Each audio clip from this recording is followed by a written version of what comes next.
It's IFB time. What's up there, Chris? How are you, man? I'm outstanding. Too bad somebody can't get their computer up and running so we can have a real show. Well, this is going to have to do till that happens. But nonetheless, I think we're going to pull it off tonight with Streaming live in 720p. Oh, we can normal 1080. Well, we can launch it up to we can crack it up next to higher. But I think everybody's going to enjoy that option. Yes, we can. There are many options that you don't know about in your limited Cylon-based star, but that's right. Okay. Listen, bottom line is welcome everybody to IFB, Interfleet Broadcasting, and I'm New York Pete. I'm here with my best friend, the Tipsy Toaster, Chris. Howdy. This is our Chris will be twiddling his thumbs behind the scenes today because Pete is running the show. So yeah, Chris, you're not going to know how to act, but that's okay. I don't know exactly what I'm going to do here. I'm just you know what to do. Yes. Oh, poor Chris. No, man. Welcome everybody to Interfleet Broadcasting. This is our Sci-Fi where the fans fuel the fleet. That's correct. We are throwback 70s and 80s when we grew up.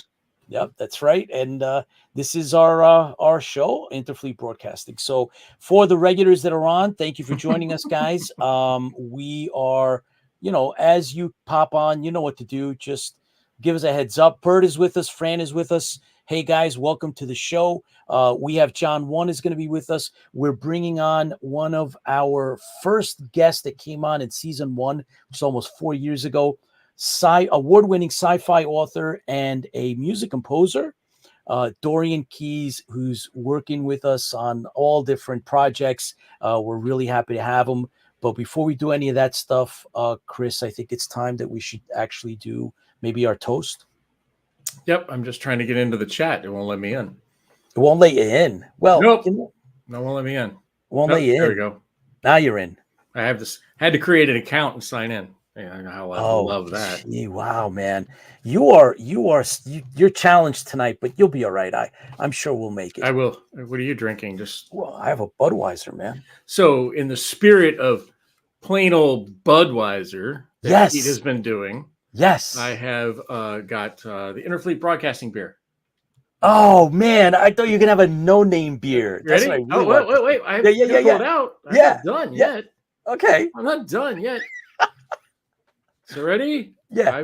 What is Pete's got his plain old beer, so I figured I would have a regular beer. Perfect. And join Pete in his quest for beer, I guess is the best way. So this is actually by DeClaw Brewing Company. That's right. Excellent. Just a regular old beer. Everybody love it. Enjoy your regular beer. Those are my favorite. Unfortunately, this one's only 4.9% alcohol.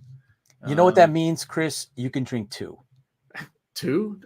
Well, anyways. Yeah, sure. Yeah, 2. 2. That's exactly. Okay, 3. I'm sorry, 3. All right. Okay, all yeah, right. 3. That sounds like. But I love the way it says at the bottom. It says a beer that tastes like beer. Did you want it to taste like water? Is that what you're saying? I hope not. A beer that tastes like beer. Yeah. All right, let's go. Ready? An American craft lager. Ready? 1, 2, 3.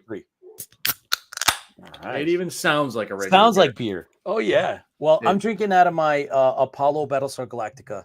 I am representing Blue Squadron tonight. Yeah, baby. It's happening. Ready? Yeah, come on. This is what regular beer looks like. Regular beer looks like beer. Looks like Budweiser. Yeah. Oh, you're gonna enjoy that beer. You'll see. Mm-hmm. Because it tastes like beer. I have my pinky out. It adds flavor when you do that. Yes. You know that. You have Come to on, pour man. it with the pinky out. We've been doing this for a long time. And we know that you have to pour beer with the pinky out. That's right. Okay. Hang on. Actually, yours looks slightly darker than mine. Look at that. Look at that. Look at that. That yellowish color that we are all familiar with. That's right. That's right.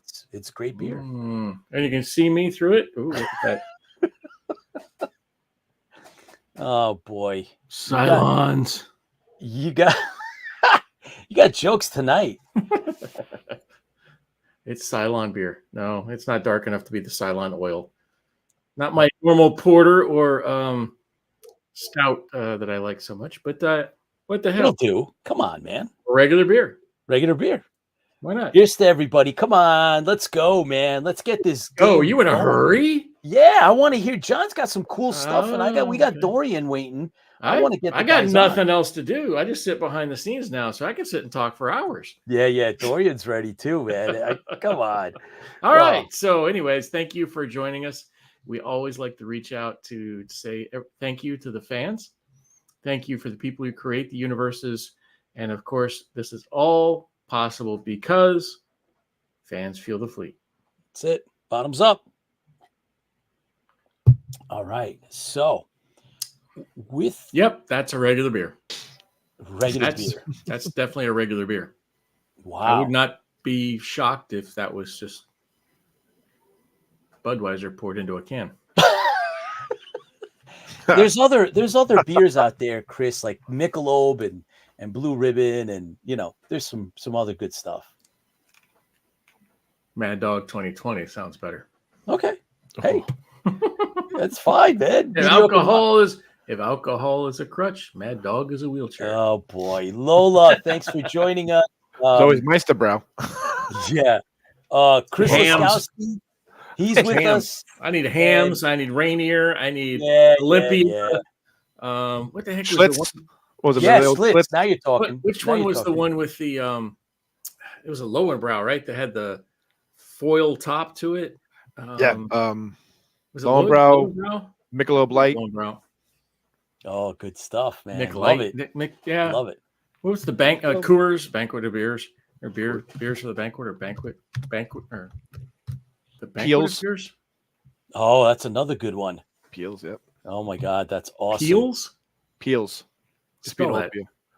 Was it Peels? Yes, that's right. Yeah, never heard of that one.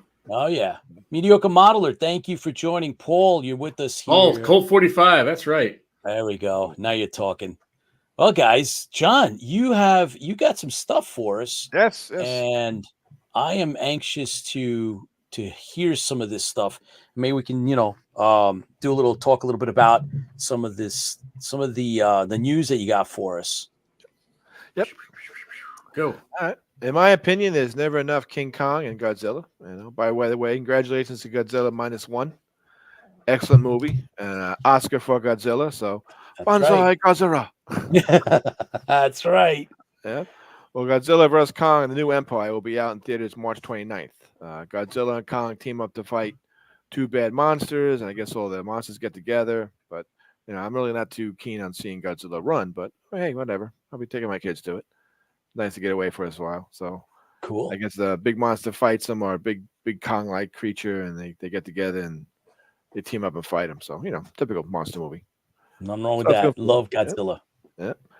And the final season has come finally for the Star Trek series. Thank God. I'll never forgive them for what they did to the Klingons, but hopefully they can sail off into a nice black hole. The Star Trek series, Star Trek Discovery, will set sail on its final season on April 4th. Yes. Gee darn, I'm so upset. Yeah. Bye. Man, I'm just going to have to take a day off and binge it. Cry in my beer, which would probably make it taste better. Right. Oh, you're so fancy. Chris is so fancy. He doesn't take part in any of this anymore. Yeah. I never liked Discovery. Sorry. I never did. One more season. We'll see. I won't see it anyway, but oh well. Yeah. I mean, it's over. I believe him. I'll wait for Stranger Worlds to come out pretty soon. I would almost, put it this way. For Discovery, I would almost rather watch Waste of Time. Oh my God. Dude, you were harsh tonight. Yes. Wow. Whoa. Brutal. Yeah, I would do too. I don't know. And they're at the Patty Jenkins.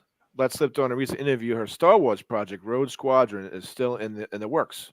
So I guess that Rogue Squadron is going to be coming out soon. So is she going to be is she the director? Or yeah, she also directed Wonder Woman 1984. So I'm thinking maybe it might not be a good idea to ruin Star Wars like she ruined that one. Yeah. But we can only hope. True. That's true. Yeah, we will keep you updated as we hear more news. I've been saying this for a while, but Star Wars Acolyte will be great. The trailer just dropped and it looks stunning. In the waning days of the High Republic, when the Sith just start to emerge, to see it on Disney Plus, when they release 2 episodes on June 4th. So we got a release date, we got a trailer, so we just got to keep our hopes up for June 4th to come around the corner to check this out. It's gonna be good, really good series. I'm looking forward to it. Cool. So, and here's some issues from Dark Horse just releasing in April. Masters of the Universe, He-Man is back fighting Skeletor. You know, they're trying to bring that the series back. They're bringing a toy line. In this one he looks too manga. Yeah. Yeah, especially Skeletor up there. So, but they're trying to too manga. Dark Horse is bringing back a couple of series, so they're gonna 5 new series coming out next month. So it's good. I like Dark Horse. Oh, I love Dark Horse. Yes. And World and Vox Machina debuted its first issue in April. It used to be on Amazon, the cartoon series, and now they're going to a comic. So if it's like the series, I'll get the comic. Why not? You know, check it out, see how it is. But enjoy it. And then the Never Ending Story is being adapted into a new series of movies.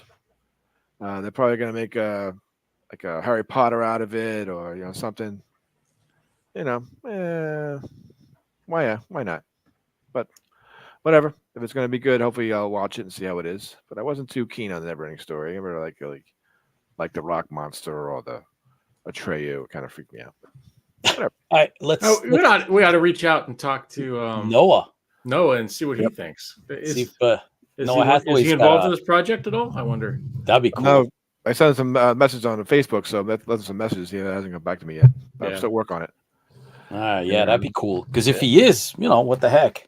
Yeah. You might as well come on the show, talk us about it.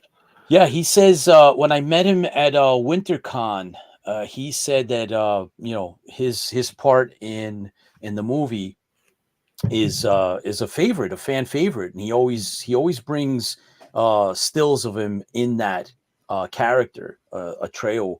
It's very, very popular. Actually, he said sometimes it's even more popular than his Galactica character, Boxy. What was the horse's name? You mean the dragon or the horse that was sunk in the thing and died? Oh yeah, I forgot about that. Yeah, that was kind of bad, man, when that happened. But I don't know, it's a cult. There's a cult following for Never Ending Story. So the wolf. The wolf was the best one. Bert says, whenever I'm close to watching Discovery, I hear a comment like yours, then reconsider and shelve it for another couple of months. Yeah, but it is what it is. Artex, yes. So in the meantime, thanks, Chuck. Dorian's hey Chuck, thanks for joining us, man. Appreciate it. There's a bunch of you that are watching. Thanks for coming on. If you put up anything you put up, we'll want to acknowledge you. So if you just put in a quick comment, it'll pop up and we'll acknowledge. Dorian's waiting. I'm going to pull him up. So Dorian, get ready. You're coming on live, and welcome to IFB. Dorian, what's up, buddy? Hello, Dorian. As he almost puts his eye out with his glasses. Hey, made you nervous, man. Come on. Yeah, what's up? Yeah. Good. How are you guys doing? That's what's up. I saw it today. Yeah, there's you've been working on this time travel book, and it's out. Yes or no? No, it is not out yet. No, I saw it today. Yeah, I know. I had but as of late, my entire life schedule changed, and that kind of pushed back a whole bunch of things. And I'm working on that, and I'm working on. I mean, I do the music, and I'm also working on the comic book. That got me really excited, and I know it kills me that I can't show anything. But I do have. I mean, the whole thing is it's lined. I have the line art, and I've been working on the script for that. It's such a different way of writing. I can't even begin to explain how much different it is than from the point of view of an author. I can write a short story with the descriptions in words that I am giving to the reader. This thing, writing for a comic book, is so much different because most of the description are depicted in the panels. So now what I have to do is some of those descriptions have to be translated incorporated in the text itself. And some of those descriptions have like special boxes. It's a completely different world. I have never done this before. Yeah, so the picture sets the text, right? Right. So it's not the same as writing. I can write a short story. I can crank up a short story, 10,000 words, 15,000 words. It's not, within the parameters that is given. But when you start to separate this, because now I have an artist that is visually depicting my descriptions, and writing, it's like storyboarding, Pete. It's basically storyboarding. Somebody puts the storyboard down, and you have to fill in the dialogue, and you just have to make sure that the dialogue is lined up properly, and it still makes sense. Because some of those lines, they, now I have to incorporate more text. So it took me about 3 weeks going back and forth with the descriptions. I just this is only one of the short stories that I have in the Morning Star.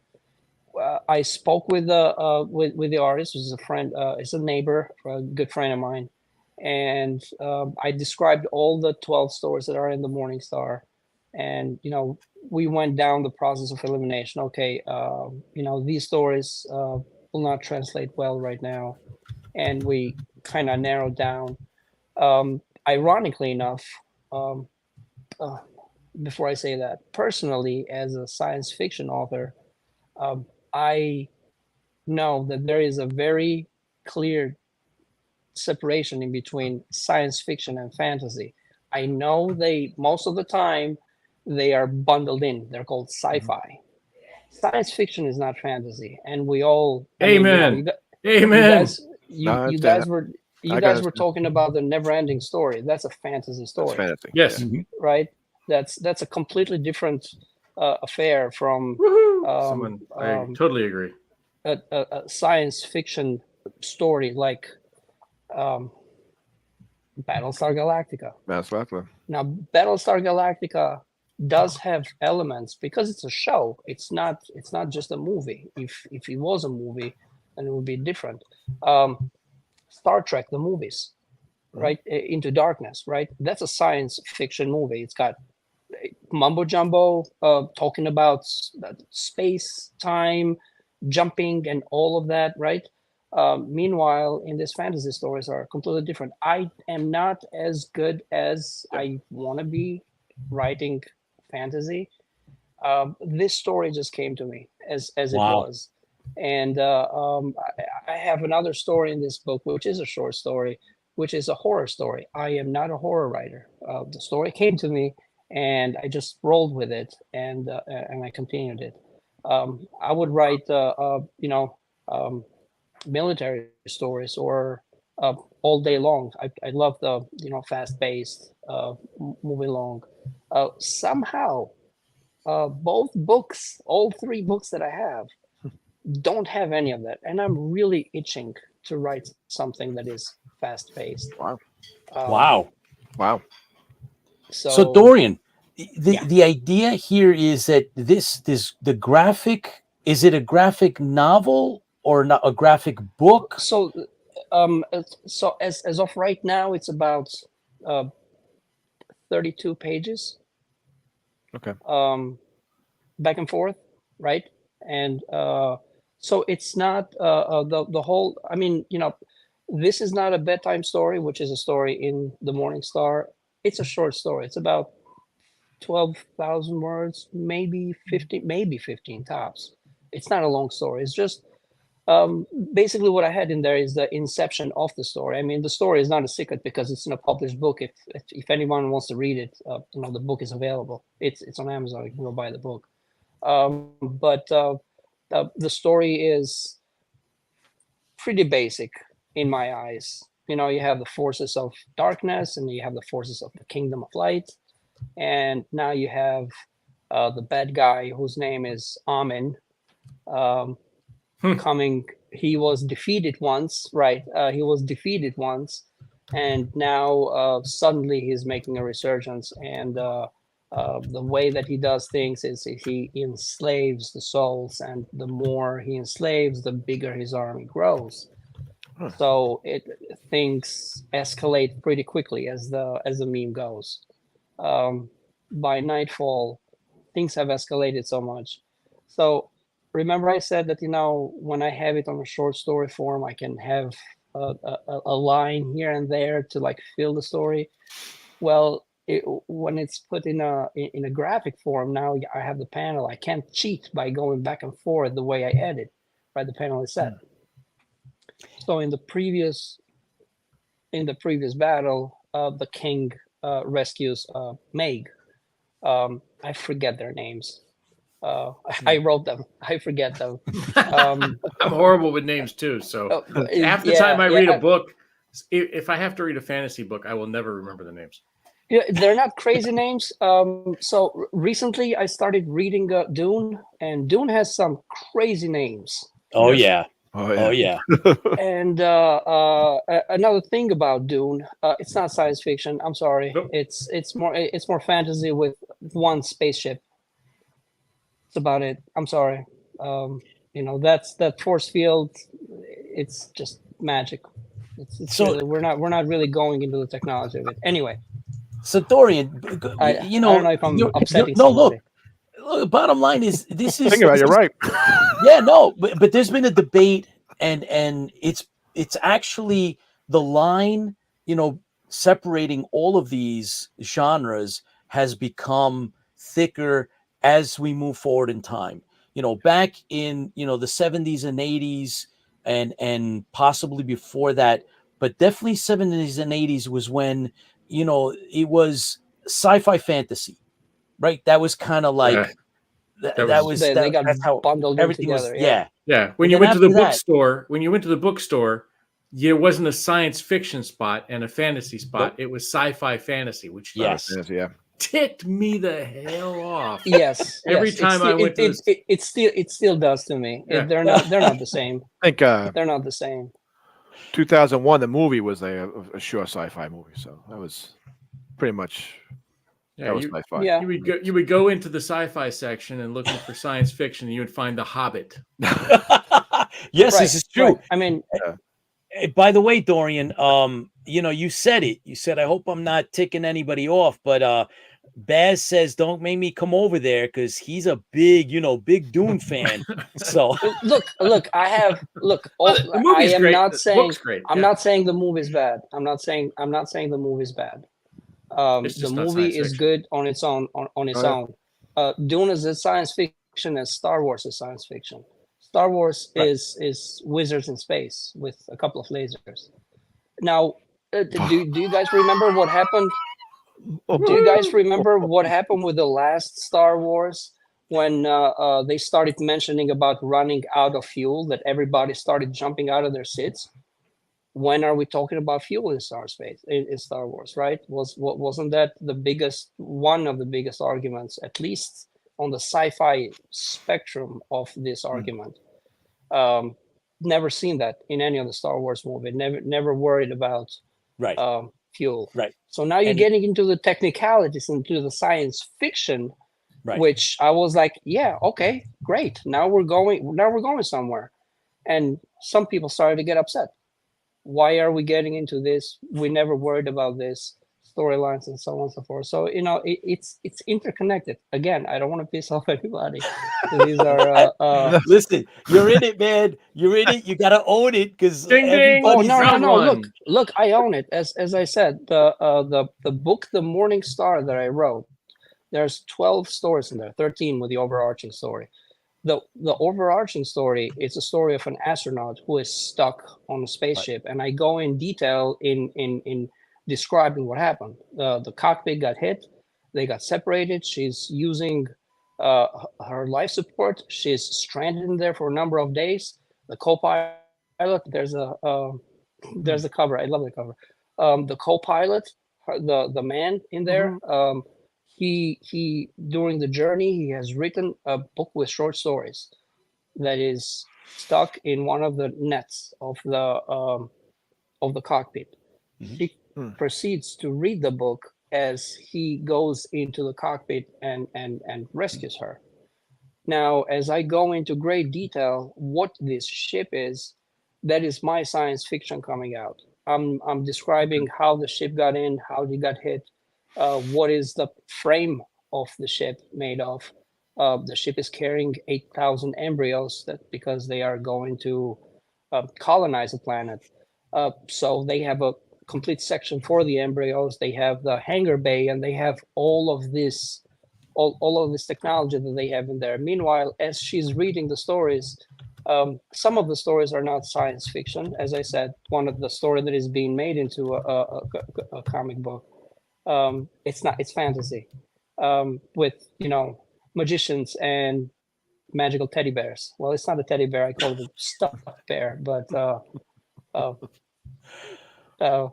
not Dorian. reading. I'm not reading the chat. I can't read the chat, but.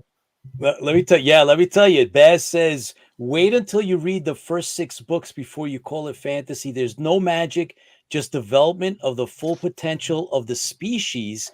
And he's telling you that he also mentioned you won't get a seat in the Viper with talk like that, young fella. Well, we got to hold our own beliefs, man. We got to hold our own beliefs. I'm sorry. I'm sorry.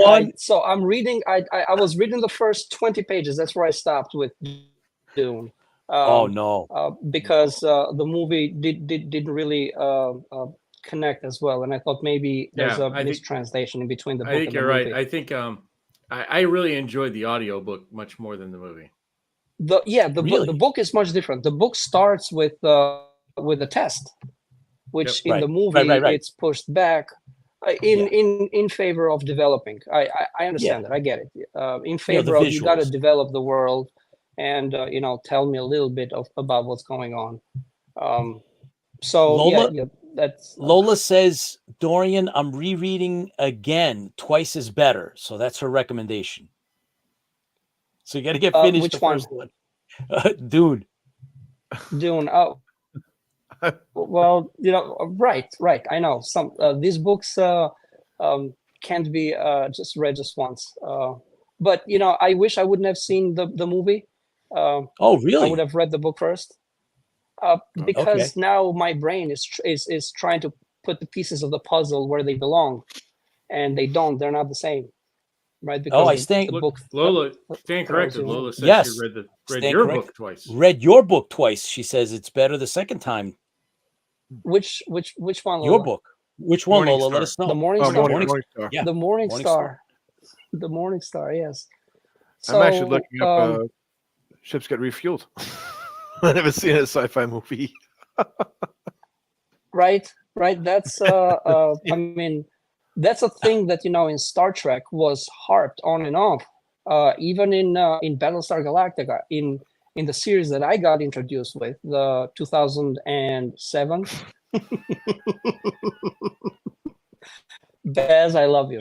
I this is my belief that makes it doesn't mean that and I'm correct.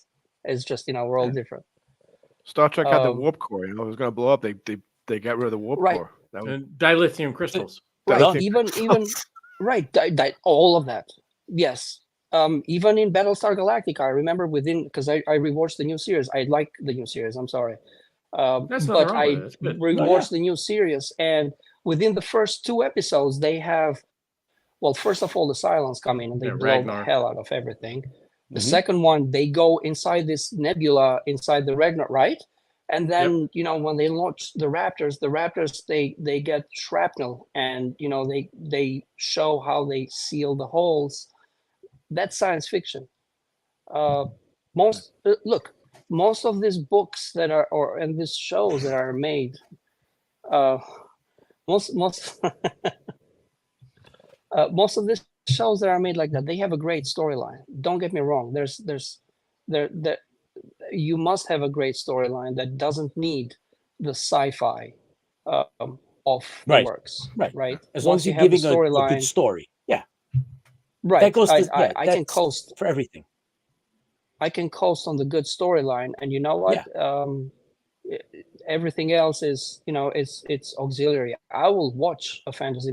I have Lord of the Rings. I have a whole bunch of fantasy books and shows on DVD that I watch constantly. That's not to say that I do not like fantasy. All I'm saying is that personally, I believe there's a distinction in between the two of them. Chuck says science fiction and fantasy is like peanut butter and chocolate, two great tastes that taste great together. There you go. Right. So this piece is sci-fi. Yes, they do. They do. Yes, they do. It's as a form of a storytelling, as the way that I come up with stories, as I've come up before. I've done like a little short podcast on my YouTube channel about that, but it went nowhere, and I can't do it. I just it takes me too much effort to do it, and I don't have the time. But the way that I come up with a story initially is just the story. I don't come up with the ships, especially with Yesterday's Tomorrow, which is you can say it's very borderline in between the non-science fiction and science fiction. I do have robots in there, and I do have the worlds, and I do describe how the world works, electricity, and how the system is one big AI that's controlling all of this, and all of that. I do go into that, and in my previous drafts, the book was way bigger because I went into pretty much everything because I enjoy doing that. However, within the beta reads, people were like, all right, you're describing too much, you're boring the reader, keep it moving. Oh, right. So interesting. Try L. Ron Hubbard. Horrible. So you want something that's going to be drug out. That was drug out. No, you can't. Dorian, I think, there's a lot to be said for that. If you're just going to put in information, fluff to get to, add length or to add stuff that's really not going to move your story, I don't know, why bother? I think that's a good way of approaching what you're doing. They landed on Tatooine, and the sand on Tatooine was coarse. I don't small. like sand. It was so small, and it was very tiny, and no sand. No sand. I mean, it would just start. That's a great line. What are you talking about? For like 2 hours. 14 pages later, we're still talking about the damn sand.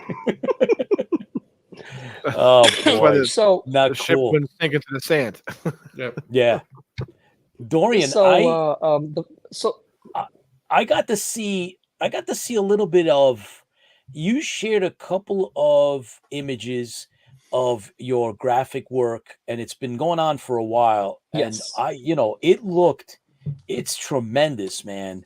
Here's the exclusive. So what you saw, you just saw the colored. What I have here is just the draft that I used to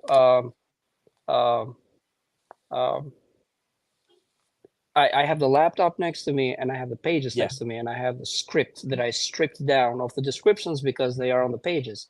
So what I have on the new script is just the dialogue. So it goes page 1, panel 1, and then you have the text, and then the dialogue, which should be there. So as I'm doing that, the way that I do this is to have to print out the book, whatever I have. This is the line art. I do have the sketches.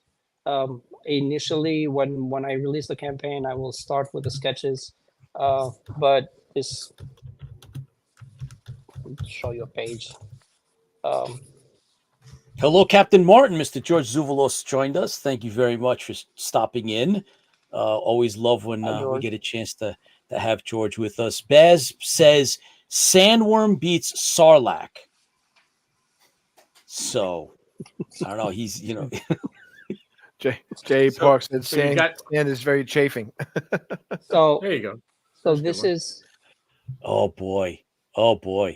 No, over Pete, can you blow that up? Wow, that's really, really cool, man. How am I doing? So this is one of the panels. It's this is just black and white. It's gonna have some colors to it. Can't blow that up, huh, Pete? I don't know. I don't know how to there. That's a little closer. I'm pulling up now. Wow, that's cool. Wow. Too bad you can't blow that up, Pete. Very cool. Here. Yeah, wow. That'd be great to be full screen, Lair. Oh yeah. Let's see if we can get that full screen, Pete. Let's see. Oh no. I couldn't hear that. You muted me instead. I see Chris, how it is. I couldn't. Chris, you're yeah. There we go. Anyway, that is pretty cool, Dorian. That's really cool. Too bad we can't see it full screen. I mean, good. You must. It's not. You're not missing much, Chris, because this is just my black and white printer printing it. This is not for art. This is just for my reference. So I have something to like visually look at it. So there's still the front cover and the back cover and all the work. And I don't know. That's I mean, it's not small. It's fairly big. But you may think it's small, but that's a hell of an accomplishment. I mean, most people don't get that far, Dorian. Don't sell yourself short there, buddy. That's fantastic. So one of the things that I tell myself all the time is that it's not just about doing a project, having the fortitude to start a project. You got to persist through it. This has been going on for, I don't know, over a year, 2 years now. I remember when you started talking about your neighbor and the capabilities. Yes. So I do know that, this stuff takes time. This stuff is not, it's hard. This stuff is not, the drawing, because, we came up with the concept art. So he came up with like what these characters are going to look like. And then the next thing that comes up is, okay, we put these characters on the scenes. Now, we finished the sketches. That took the longest because, well, we were going back and forth. What does the bear look like? Well, it's not a teddy bear. It's a stuffed animal because it's fantasy. Teddy bear is very late, right? So we had to come up with something that, would make sense. And, what does the king look like? What does the maid look like? What does the queen look like? And, in between these, there's weeks up until, the artist comes back with a sketch. And then, the line art, it's a different story. And then the coloring that, a page which Pete saw, it's a different story. And then, there's the lettering, which is a completely different story. And then there's a cover. So this stuff takes time. I know I see these campaigns that are on. Absolutely. Yes, Vaz. So, this it's about the way that I see it. It's about persistence. You gotta persist. And, the final product, whether it's good or not, at least you completed the task. And, the way that I see this is you're in for the long haul. Just, sit down and, But this is all to your vision, right? Each character, the way it looks, the way. Right. So he's right. So the artist is actually, he worked for the big publishers. Mm-hmm. So he's not, he knows what he's doing. So he actually got pretty much all the characters, right where my vision was. We didn't have much problem, especially the development was a little longer. But as he said, once the development gets up and then the line art, then, coloring and everything else, it's still slow, but it moves along, right? And then, up until you come up with a finished product and then it goes to the printer. I mean, just finishing this is just the first half, really, because now I got to find printers and I got to find, it's an entire operation that goes on after this. I was Dorian, not aware. Yes. How do you actually decide? You go from those black and whites that you shared with us as a sneak peek, but how do you then decide how you're going to color them? How does that work? 'Cause that's got to be a whole other level of, they're going to wear blue jackets. that is a whole other level, and I tend to leave it to the professional. Apart from, all right, well, the shadows are red, or we had a little conversation about what do the shadows look like. Are they transparent? Are they ghost looking? On one of the panels, the king is shown as slicing one of them in half. So the conversation was, if we make them transparent, they lose that visual weight. So we gotta make them a little more solid. Right, conversations like this, but again, Wow. this stuff takes place over weeks, right? This is not that we're all in this room right here. We're talking about this, and then tomorrow it magically happens. So he has to sit down and do all this. Nobody wakes up in the morning, rolls out of bed, goes to Starbucks, and then all of a sudden here it is. Magically everything is done. Yeah, nothing like that. It always takes time, effort. So Dorian, I know that you don't only do one project at a time. I know that you multitask. So come on, give us a little bit of what else is on the horizon, or give us a little taste of something else that you're working on. So apart from the music that I make, and the music is really for my own muse. Let's just put it this way. I tend to go back, and computer is back here. Actually, I bought the widescreen. It works nice. so much better with Ableton Live. The screen is so much wider. I can actually compose a lot easier. It's to see how wide the screen is massive. Wow. So cool. It makes it so much easier for me, and because the more I keep using my eyes. I don't know if you remember the first time when I was on this show, I didn't have glasses. Now I have glasses. Mm-hmm. You're getting slightly older, my friend. I know. It's I resent it. I can't sing, man. Baz wants a song. Hey, J.E. Park, thanks for joining us, man. Appreciate you stopping in. Hope you stick around. If there's any singers, I'll produce a song, but I can't sing. Look, there's nothing wrong with knowing your limitations, right? I mean, I know my limitations. Yes. For those of you that have actually watched the Stranded Warrior, our teaser trailer that we've put up, that's still up on our social media, the music that was composed for that is all Dorian. It's all original. He insisted on being on set, so he came, and then we actually had him come on, and we dressed him up, and he's in. There's you'll spot him. He's hopefully going to be in the clip that his character portrays, and he did the soundtrack, composed the soundtrack, and it's phenomenal. You're talented in many different ways, Dorian. So thank you for doing that. And I know that there's plenty more where that came from. Guys, just give me 1 second. Yes, baby. You're hot? Okay. Oh, sorry, guys. Just give me 1 second. Oh boy, for sure, man, for sure. Oh boy. Wow. So we get Dorian's. It's not easy. Not easy having a family. John, you know that. I mean, I think many of us know having family responsibilities is a big to do. So I'm gonna bring back Dorian. I think he's back. There you go. Thank you, gentlemen. Yeah. Hey, listen, you're at home. Like most of us have a home studio. We're not, not in. Soon. Yeah. Soon. Perfect. See, there you go. Yeah. The evolution. Dorian, if you had an opportunity, you're right. So it's you've done the novel. You've won awards with your writing. You've done very, very well. You told us with overseas sales. You're delving into the graphic novel thing.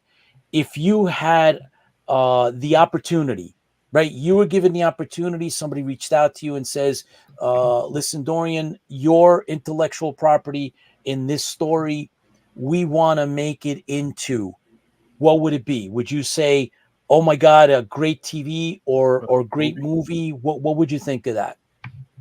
So the way that I think about the Morning Star is a cartoon. Animation in cartoon form. It would look great in cartoon form, and that's why I'm going into the comic book, because they do look. It came to. I mean, look, don't think please don't sign me off as crazy when I say it came to me in cartoon form. But when you think about magicians and spirits going inside stuffed bears, in my head, it's happening as a cartoon first. It's easier in cartoon form to do it. Yeah. It's easier to imagine stuff like that. I have another story in there that is what I call diesel punk. It's in the transition from steam engines into diesel engines. I think that is better. Yeah, right. It's another story in the Morning Star. I think that is better seen in cartoon form as my head will process it. The first book that I have, which is Imprint Legacy, I see that as a series, because the majority of my inspiration for that novella, which I am still working on the continuation, it was the X-Files. And even on the replies of Amazon, somebody said something in regards to the effect of the X-Files. So I can stretch that into a TV series. It does not have that much special effects, but it does have that intrigue of the us versus them, which is survivors versus caretakers. Caretakers being the original inhabitants of Earth, aliens. That's cool, basically. Man. And that is what they cool. do is they kind of leapfrog between bodies using these big pods that transfer DNA and DNA composition and the neural composition from one caretaker to another. So you can imprint. That's the imprint in Imprint Legacy. You can imprint your older self into a younger self and leapfrog. And these guys have been doing it forever. Wow, and they're still doing it now. So in modern day, once you start to get that tangled up with society, people notice people missing. So now you have a different subset of the population that is the survivors, that nobody believes these guys. And we all know nobody does, right? So right. So I see this as a show. This could stretch X-Files type into a show. I see this. Different stories, the way that I see them, they come differently to me. The hardest part is that, okay, you have the idea, now you have to explain yourself. You know how the meme goes, explain yourself. Right. So now I have to put it on paper in a coherent way that when you read it, you will actually understand what I'm trying to say and where I'm trying to go with this. Yeah. So Dorian, yes. This is definitely you're serious about this, and I'm glad that you are. Are we gonna get you to go to conventions and start talking about this stuff like you are with us? And is that hopefully on the agenda, to take your graphic novel when you have it, plus all your work, and get out there and do the circuit, or is that something that maybe doesn't appeal to you? It's not that it doesn't appeal to me. It sounds like a lot of fun. And from what I hear from you guys, once you go, you don't come back. Right. So it's not that, I don't want to do it. It's circumstances that kind of stop me from doing it. But definitely, I'm all for it. I mean, I'm doing the work, and I'm not doing it for a hobby. A lot of my friends think that this is just a hobby, it's just a phase. I'm going in on year 4, and my goal is to write a book every year. That's really not a phase. It's not easy to write these books. Of course not. It's so the last book, time travel book that you were talking about, I am on the second draft right now. I'm on 35,000 words. It's not a lot. It's just a dialogue. Then again, going back to stories, right? Fantasy versus science fiction. So the story started with somebody vanishing in thin air, right? From at this point, just describing that, somebody vanished in thin air, you don't have a science fiction or a fantasy story. You have a story with somebody that is vanishing. It could go either way, right? It could be a fantasy story. It could be a science fiction story. Sure. So in the inception of the story, as far as I create them, in the inception of the story, you just have to roll with the story. Where is it going? Who are the characters that are around? What are they saying? How confused are they? Is this normal to them? And family and all of that. Once you start to populate the area, and I'm not even talking about world building, I'm just talking about people around them, right?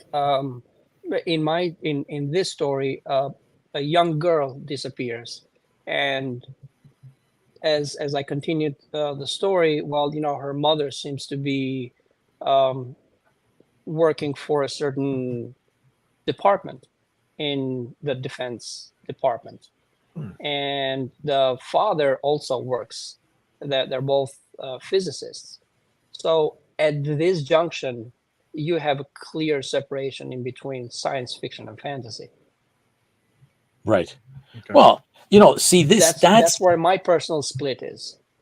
And that's what makes your work, specific to, where you're coming from, unique to you. And that's what makes it, different than everybody else's. That's your fingerprint style, which is exactly what everybody likes. Obviously, look, as an award-winning sci-fi author, some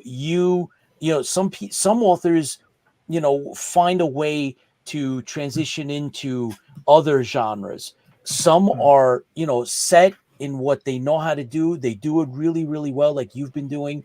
And I know that many of us are looking forward to, seeing the rest of how you proceed.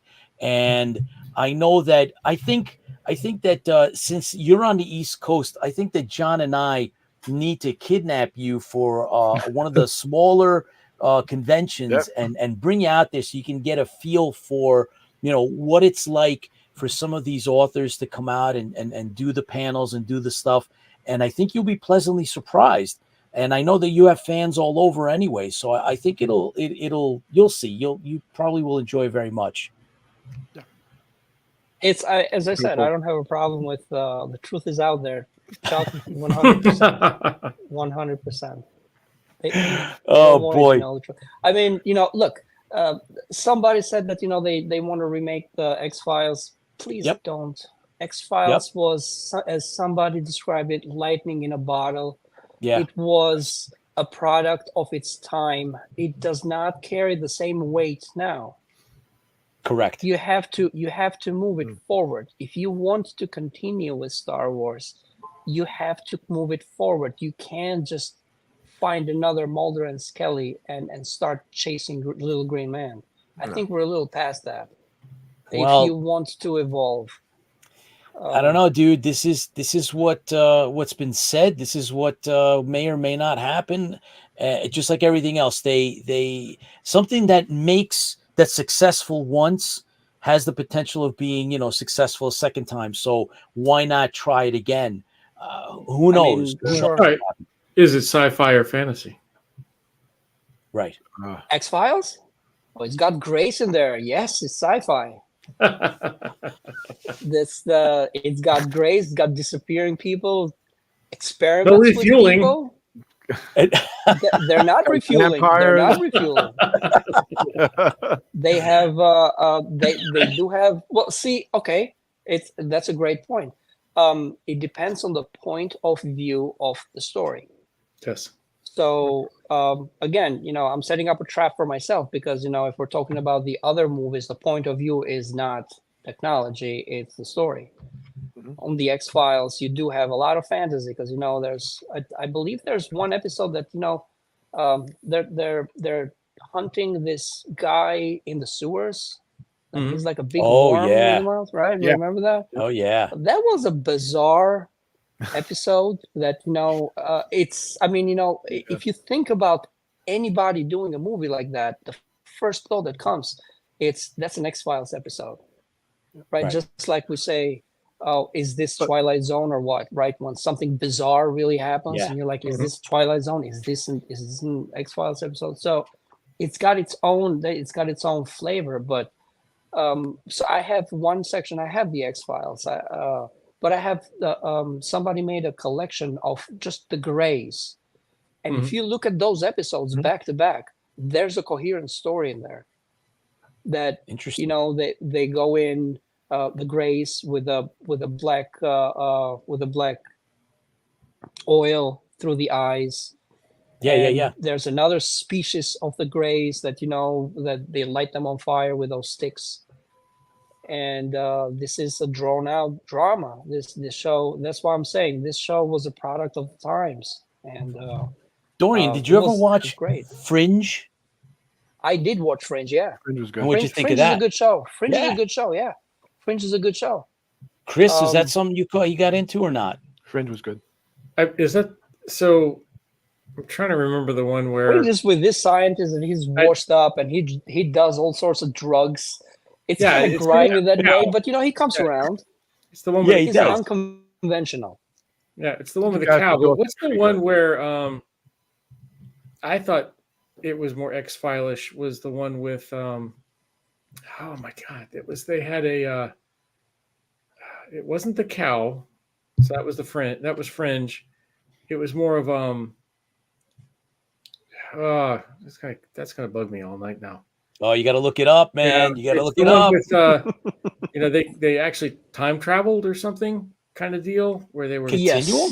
Oh, Sliders? No. I think they opened up a space-time fissure in the Fringe too. Yeah, they did. Was that it? Maybe it was. But you also watched Continuum. I remember we discussed that. Continuum. Continuum was really good too. They do that on the Fringe too. Continuum does that as well. Yes. Yeah. All good shows. All good shows. Yeah, really good. X-Files had such a good season. You know, one episode you're watching the Inbred Family, the other one you're watching a comedy. You know, it's almost a comedy with the characters like doing things. And then you got the real sci-fi and sci-fi horror. So it's I don't know they can recreate that. It just those episodes are great. And when they remake those 6 episodes they remake too, it was pretty funny. You know, in the hotel room. And I believe the question stands: are there any younger versions of us today? I don't know. That is how I see the chuckle. That is the real question, because we watched those shows and it was so many of us. We're still talking about them. Yes. Are there any versions of us now in numbers for those shows to make it? For like the X-Files? I believe that's like a remake of the X-Files. Well, Hollywood must think there's value in some of the remakes. I mean, look, we just got Glenn Larson's Fall Guy just got remade. Yeah. So there's got to be money in the remake. And it's also the question is, you know, who's the audience for like the new Fall Guy? Is the audience for the new Fall Guy us? The same, you know, are they looking to make money off of I believe us? It's or are they us. looking to make money off? I think it's us. I think it's you know that they're looking. That is for that. not. I mean, that's unusual. Nostalgia. I think it's I have a theory. Yes, you know. All right, so you hit part of it, Dorian. I believe that they know that there is there's an audience, right? So there is us. We are there to hold part of it up. But there's also now they're going to make it appeal to those that have never seen it before. Yep. And that's where the big money, the target audience is going to be the ones that have never seen it. If they can grab them, right? So they know that they might get something from us, the nostalgia, but the target audience is those that have never seen this stuff before. And and so it'll be new to them. And then there's us that are nostalgic about it. And so you put those two together, but the focus is going to be a new audience, man. That's how that succeeds. Otherwise, if they can't trap the new audience on us, they're not gonna. It's not gonna succeed. They're not gonna make enough money. Yeah. No. X-Files almost 30 years old. Right. But you know, at the time when X-Files came out, crop circles were a thing. You mention crop circles now, people will giggle and laugh. right? Right. We believed Right. it, right? Whether it's true or not, that was in the mainstream news. They capitalized on that. So in order to create another show like this, you have to find a phenomenon that it's happening now, not remake what happened back then. They won't, Lola. UFO files. I can tell you, the young generation now, those that are in their late teens and very very early 20s, which I am very well acquainted with, are totally into the Japanese animation, the manga, and video games. So no, they will not see it the way we've seen it or understand it. Absolutely not. They don't even, as a matter of fact, they don't even know that this stuff exists at all. So I've in my film classes, I've been sitting with these younger students, and you see things that are from the 70s and 80s, never mind before that, and they've never seen any of that stuff. Yeah.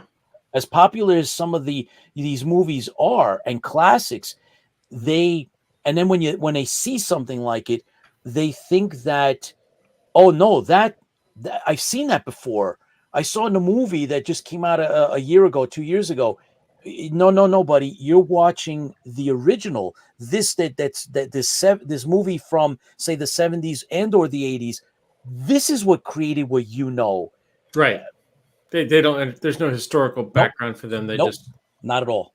And then of course, but that's what I'm saying. Everybody's looking to make money. A show like that. Yeah. Go ahead. Yeah.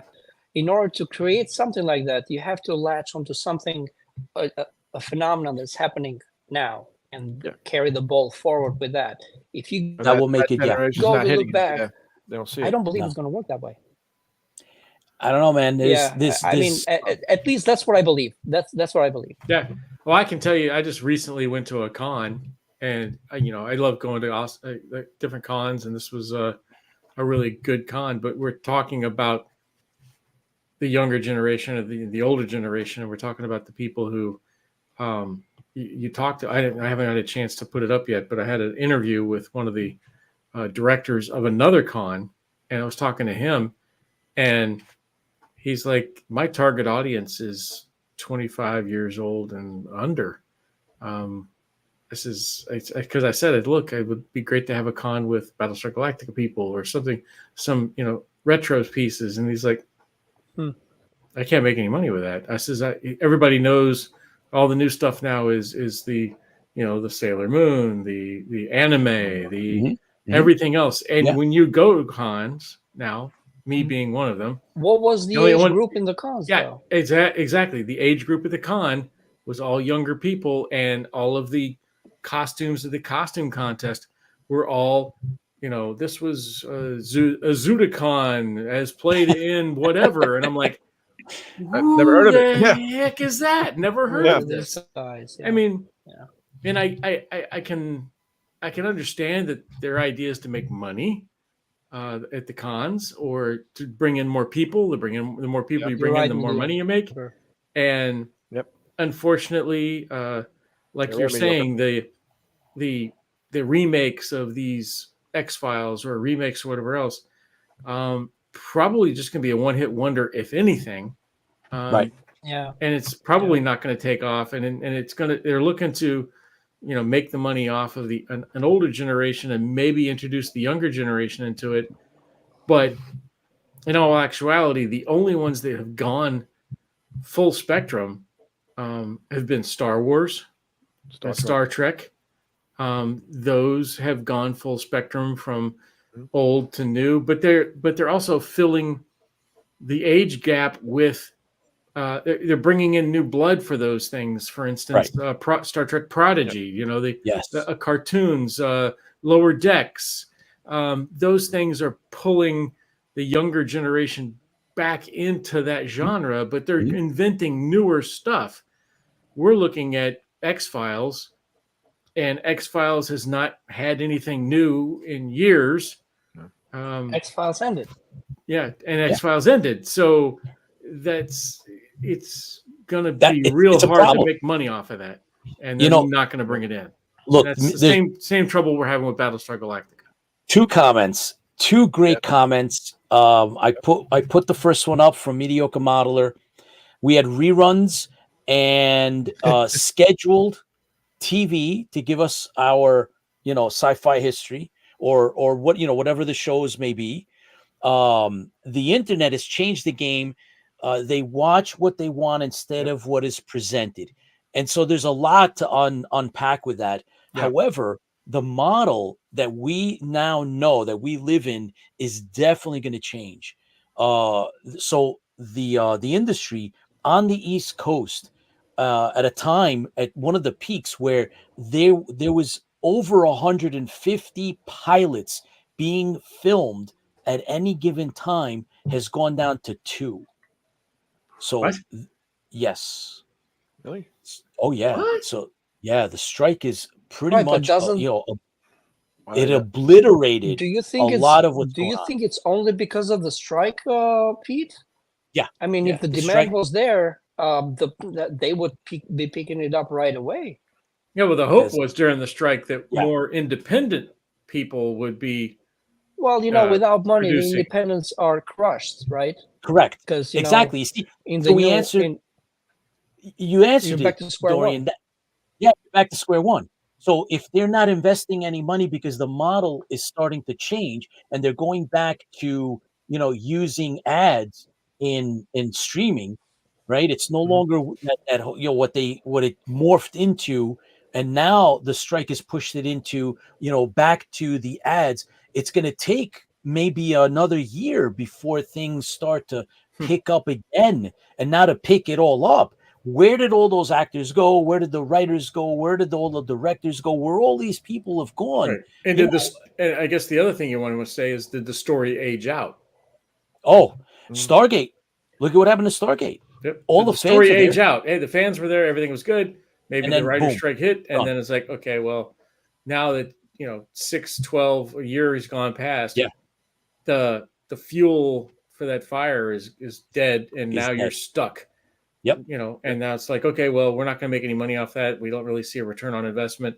Yeah, there's a fan base out there, but we're not going to make any money with it. So we need to concentrate on another location or another story that would bring up more people. Oh yeah. So there's definitely going to be an adjustment period, and there's a lot of hope. There's a lot of hope. There was a talent agent, a talent scout that came and had a conversation at the college that I'm in, and he said that there is a hope that things might pick up a little bit in this fall, and if it doesn't, it's definitely going to get worse before it gets better. But what happens to all of these professionals that are now out of work? And it's not like, in Georgia and some of these other southern states that were picking up a lot of work. Work is dried up there as well. Is there overseas work? And there is. The European Union is starting to refund a lot of arts, and there's a lot of filming going on there. But what good is that for American industry? Everything, yeah, they're doing well over there, but what's going on here? And those actors that can get over there will, but that's not going to save the industry. So there's a lot going on, man. Right. It's not only in movies. I see this in books happening all the time. Really? It's back in it goes back to whoever has the biggest audience. What are I'll ask you a question. What are the names of 2 authors that you hear that come to your head right now that you've heard within the past, I don't know, couple of months? I could tell you that I just finished audio book from Dan Abnett, and it was converted very quickly. Yep. Yeah. Eric, I just got a small author I've been listening to. I'm a book like 10 or 11. That's Eric Val. Well, how many people know about him? Probably not that many. Not that many. Yeah. That's probably a small one. So that's where I'm going. That's where I'm going with this, because I see this on my end as well. I mean, I'm not giving up. As I said, my goal is 1 book a year. It gets a little bit disheartening that you put your book for this contests, and you put your as Pete says, the book wins awards and other readers read it, and people enjoy it. The problem is that nobody knows about it. I mean, I reached as far as I could, and whatever the internet does is just sucks all the energy out of it. And now you have the good property, you have the property that could potentially make the movie, but nobody hears about it. Right. So now it's just a work of passion. Yeah, a work of passion. So Dorian, the other problem, I wanted you to kind of add this into your commentary. Being everything so far that you said is not so much bleak. There's a lot of reality in it. Would you, given the opportunity, become a full-time writer? No, I don't have to think too much. It's not feasible. Not feasible. So it's not feasible unless you are partnered with a publishing house. Even if you are because I am partnered with a publishing house, Cozy Reads Publishing. Yeah, a large one. It's an indie publishing house based in Canada, and we do our thing, and we learn so much from each other because the owner of Cozy Reads Publishing is an author herself. She's written fantasy. I write science fiction, and we bounce a lot of ideas within ourselves. So we teach each other a lot about plotting and writing and all of this. But unless you're partnered with a big publishing house, we're talking about cutting all the cords and making your living off the books. My dad has done that, but my dad is a product of a different generation. My dad still does that. He's a product of a different generation. All of his money is coming from the books, meaning that that's what I consider a full-time author. You write books, you get money, and you pay your mortgage, your rent, you buy food. That's your job. In order to do that now, you need, even for that, you need to get partnered with a big publishing house so you can get a big advance on the book. You tell me, how many chances are this big publishing houses taking? Because I don't see any. Right. I haven't seen any. Not now. No. Right. No, it's tough. So that's you can. I mean, you can be as optimistic as you can, but I tend to be a little bit more on the realistic side of the things, and unless you have, and even then, with reading, now you're from what I understand, from what I read, because I have to keep up with the book side of the business. These advances are not that big anyway, and you have to sell upwards of 10, 20, 30,000 books before you start to see any residuals, which means that your audience has to enjoy your books, because it has to be a snowball effect. Fans always feel the fleet. You guys have it correct. That has been the truth ever since this media was created. You have to, even if a big publishing house has a big reach, the fans have to create the snowball effect. Otherwise, you'll fizzle and just die. That's the way it is. But the advances are not big enough to support an author from book to book. So how are you going to make it? How are you going to do it? You're going to have to work another job, the full-time job, unless you're single or you live with roommates. But to support a family, I really can't see it as like jumping from an indie to. There are plenty of authors that are making it, but the majority, open up Amazon and just look at the amount of authors that are there. There's a lot. There's almost too much. That's what my dad tells me. This is like the sports. You have a lot of people playing sports. A lot of people that play sports very well, but only a few make it up. True. The rest, no matter how good they are, they just get by. So they're just on the sidelines. On the sidelines. Listen, yeah. Dorian. The bottom line is, not everybody can be a professional superstar, football player or basketball player. Exactly. It's those one in a millions. Yep. But that's right. It's important though that you don't not try because you might not make it. Correct. You don't. Yeah. You don't smash. Don't squash your own dreams. Don't.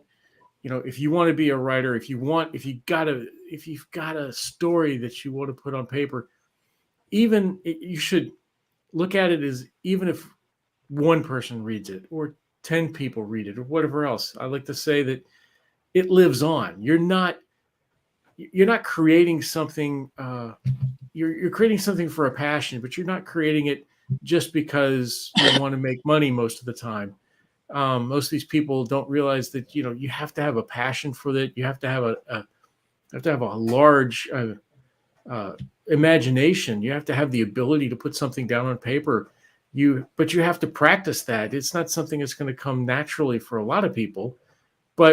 And luckily, there's some sports people it comes naturally to some of them, and they become great, sports people. But athletes. But if you don't try, if you don't write something down, if you don't share it with someone, if you don't get it out there, then you're only hurting yourself, and you're not putting your own story out there to even try.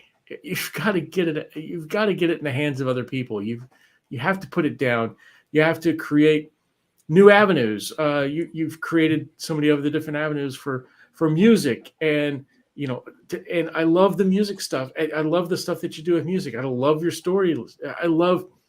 So you have all this talent, but if all you did was sit in your room, type it up, and throw it away, no one would ever know. If all you did was sit in your room and created something and created music or whatever else and never put it out, no one would ever know. So, it's important that you try. Even though you may not become a professional athlete, you need to try. You're absolutely correct. I am not.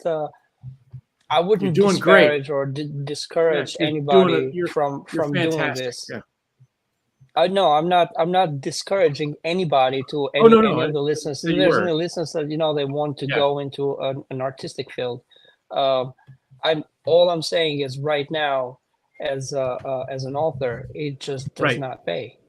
No, it does. I'm not saying that in the future it might not. That's where persistence comes. Right. But exactly. Bravo to you to keep trying. Bravo to you to put your world out for somebody else to experience, whether it be 1, 100, 1 million.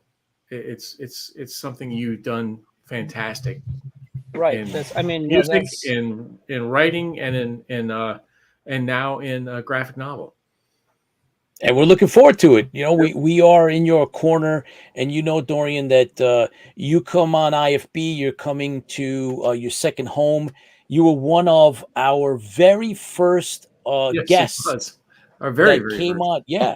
That came on to IFB almost 4 years ago, Dorian. And you guys have all the names laid out now. All the icons are going left to right. Everything is good now.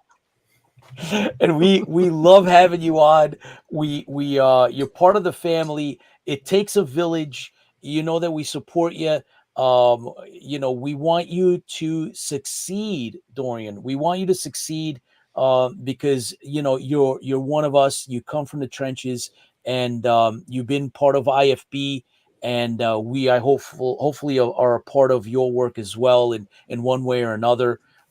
So we look forward to you coming back. I want to do an exclusive with you at some point in the future when you're ready. So especially keep that in mind. The novel. Or man, graphic novel. Any of that. The comic. Yeah. That's so I don't want to give out timelines because now I'm going to paint myself in the corner. Of course. I've been biting my nails for almost We're 2 here for years you now. when you're ready. But yeah, absolutely. I'll shoot you guys a message, and it takes a fleet. It does. Yep. I'll shoot you guys. I'll shoot you guys a message whenever I have something.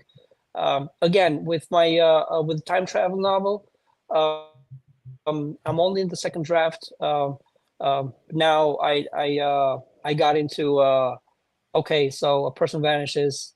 Now the detective is spring into action, but it turns out that because in the future certain events happen that they actually end up traveling forward and then backwards. It's a lot.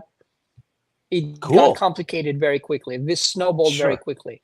It kind of so whoever the bad guys were, they tried to end their investigation, and by doing that, they actually forced this entire storyline to happen because he's reacting and he's surviving and he's doing whatever he's doing, and so I had to go into the science fiction side of that, but I'm still developing it. Cool. Very cool. Hey, James, thanks for joining us. All right, so Dorian, you keep doing what you do. We're gonna back you up any way we can. You, like we said, you're part of the fleet. Okay, so Mediocre Modeler corrected us. You're part of the fleet, not so much the village. We're in space and we're science fiction. That's where the needle goes more to sci-fi. So you're part of the fleet. Anyway, with that said, Dorian, thank you for taking the time out and coming to us again. This one is to you and your continued success. All the best. It's always a pleasure. The pleasure is ours. Thank you, Dorian. Stay well, and we'll see you again soon. Yep. Dorian fuels a fleet. Mm-hmm. Yes, he does. Oh, man. Fantastic. Dorian, thank you very much for, taking that time out. We appreciate that. There you go, Chris, Pete, you ready? Yeah, I'm ready. Yeah, this has you're been gonna your regular beer night, right? Yeah. What do you got? I called it. Everybody that watched from the beginning, I said this was going to be a three can night for my best friend Chris, and so it's coming true. It's like prophetic, almost prophetic. However, listen, guys, it's been tremendous. We have, we have that sense of, friendship and ease and family with Dorian. Again, he's been with us many, many times. He's a part of the Stranded Warrior. So, it's fun. It's cool. It's not the same as meeting someone for the first time and interviewing them, right, Chris? Dorian is a part of IFB, so to speak. It's definitely a family. He's been friends for been friends for a while. Very talented. I'm excited to see, where how much farther he goes with his storylines, his music, his and now graphic novel. I mean, tremendous. Fantastic. It's it's inspiring to. It should be inspiring to other people that you can do this too. If it's something that is possible, he has shown it's possible. He's won an awards because has that capability. He has put it out there. He has tried. So don't be afraid to try. Don't be afraid at all. You can do it. That's right. That's right. Very well said, Chris. For those of you that haven't been keeping up with the Stranded Warrior Facebook page, we just put up a new clip thanks to Chuck Davenport, who's at the reins editing. I probably bring that up for you if you wanted to. If you have it, then go ahead. I don't know. I can try because. Oh, you've been doing it all night. You've been dying to do it. Oh, come on. Get it up there.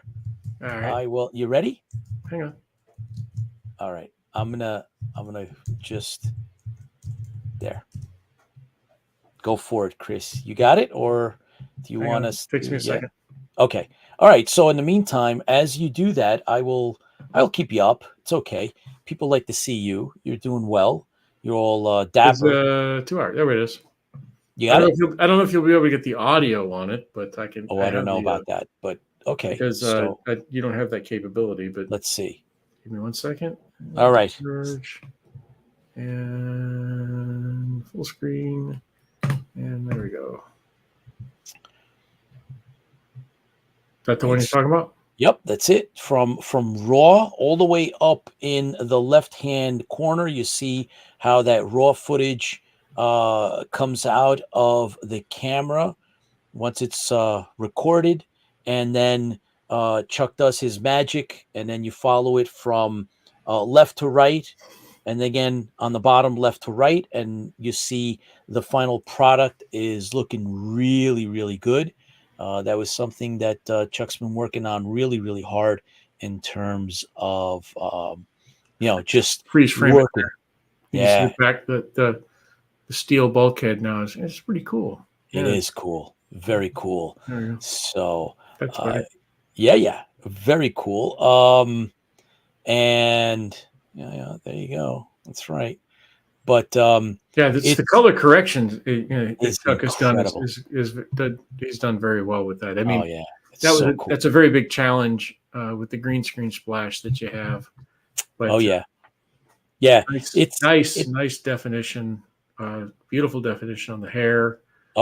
Face. And that was one of the things that like anyone that's editing and working on this type of complex material, the details you just said, Chris, is how do you see the hair and how does the beard look, and it looks spot on. So Chuck, well done. Hope you guys are taking advantage of some of that footage that we're putting up on the Stranded Warrior, and that's looking great.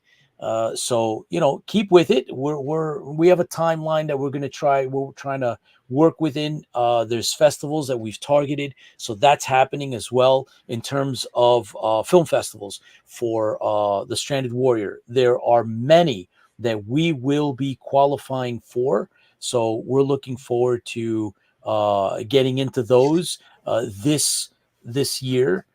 So that's looking. Lowest resolution image ever. Chuck, I'm not sure that we're just teasing everybody with these things, so don't worry about that. Bottom line is there is movement, and Chuck is always on top of that. He's always telling me, hey, is there anything else that we can put out, Chris? And it's tough. Believe it or not, there isn't a lot. Chris, if you can put yourself back into that state of mind, I mean, we were so busy that weekend shooting, but in terms of the Stranded Warrior, there really isn't that much blooper reel to actually pull stuff out. No. So, we've been going back and forth, and there is not a lot. We shared a good one that we had, and that's up. I think a lot of you enjoyed it, but there really isn't a lot of bloopers for us to put up. It's pretty lean what we have. And a lot of the outtakes, Chris, that we've discussed many, many times, can't be used because it's part of footage that we're intentionally cleaning up and then putting up. We're going to, put it together so we can actually, submit it to these festivals. Once you broadcast footage, it basically voids your opportunity to have, world premiere, local premieres, city premieres, which are very, very valuable in the film festival circuit. And so we need to protect that because we want to maximize, viewership. We want to show not only us, we will have, Chuck is beside himself with the fact that we will have a fan version, which will be a little longer than that was ultimately expected at some point. But we will have a fan version that's going to have everything in it. It's going to look so cool. It's going to have everything. But that's not what we're going to submit to the festivals and get it out to those that have never seen this stuff before, because that's part of the goal as well. So we even talked about another project that we'll utilize this project for. So what there is anything else, but I'm not allowed to say anything else. But there might be, So we have, for the wait and the patience that all of you fans have put up with, the payoff is going to hopefully be as great as we are expecting it to be. With the ideas that we come up with, we have a really, really good, solid team. And I got to tell you right now, Chuck has been working overtime on all of this. And there's a lot of material that's been worked on already. The audio files, Chris, you were able to get an audio engineer that worked for, I think, Taylor Swift and Yes. others. And he worked on our audio. So the audio we have is great. And like you've said many times, Chris, the audio is make or break. And we have that. We have the audio. So we're matching up the video to the Stranded Warrior, and you guys will not be disappointed. That's what I can tell you. That's it. I mean, we're excited, and yeah, I hate the wait. Trust me. It's happening, though. One way or the other, it's happening. So, guys, thank you so much. Stay tuned for our next episode. Next live will be, of course, on Thursdays at 8 p.m. In the meantime, as we refine our IFB exclusive, there will be more of those episodes coming up, where we have a whole bunch of individuals lined up to give us those 30-minute segments to come on and give us, inside looks and scoops on various things. So, there's a lot happening, guys. We're going to do our best to get you, I guess, some of the best from conventions. Chris, we have a couple of videos coming out soon. Cool. From the convention. Awesome Con. Yeah. So we did a author interview that someone we're very familiar with and we talked quite a bit with, and you'll see that one. And we also got the ability to talk to another person who runs another con, a very large con here close by, but affiliated with KatsuCon, which I don't know anything about because it's anime and I'm not very familiar with anime.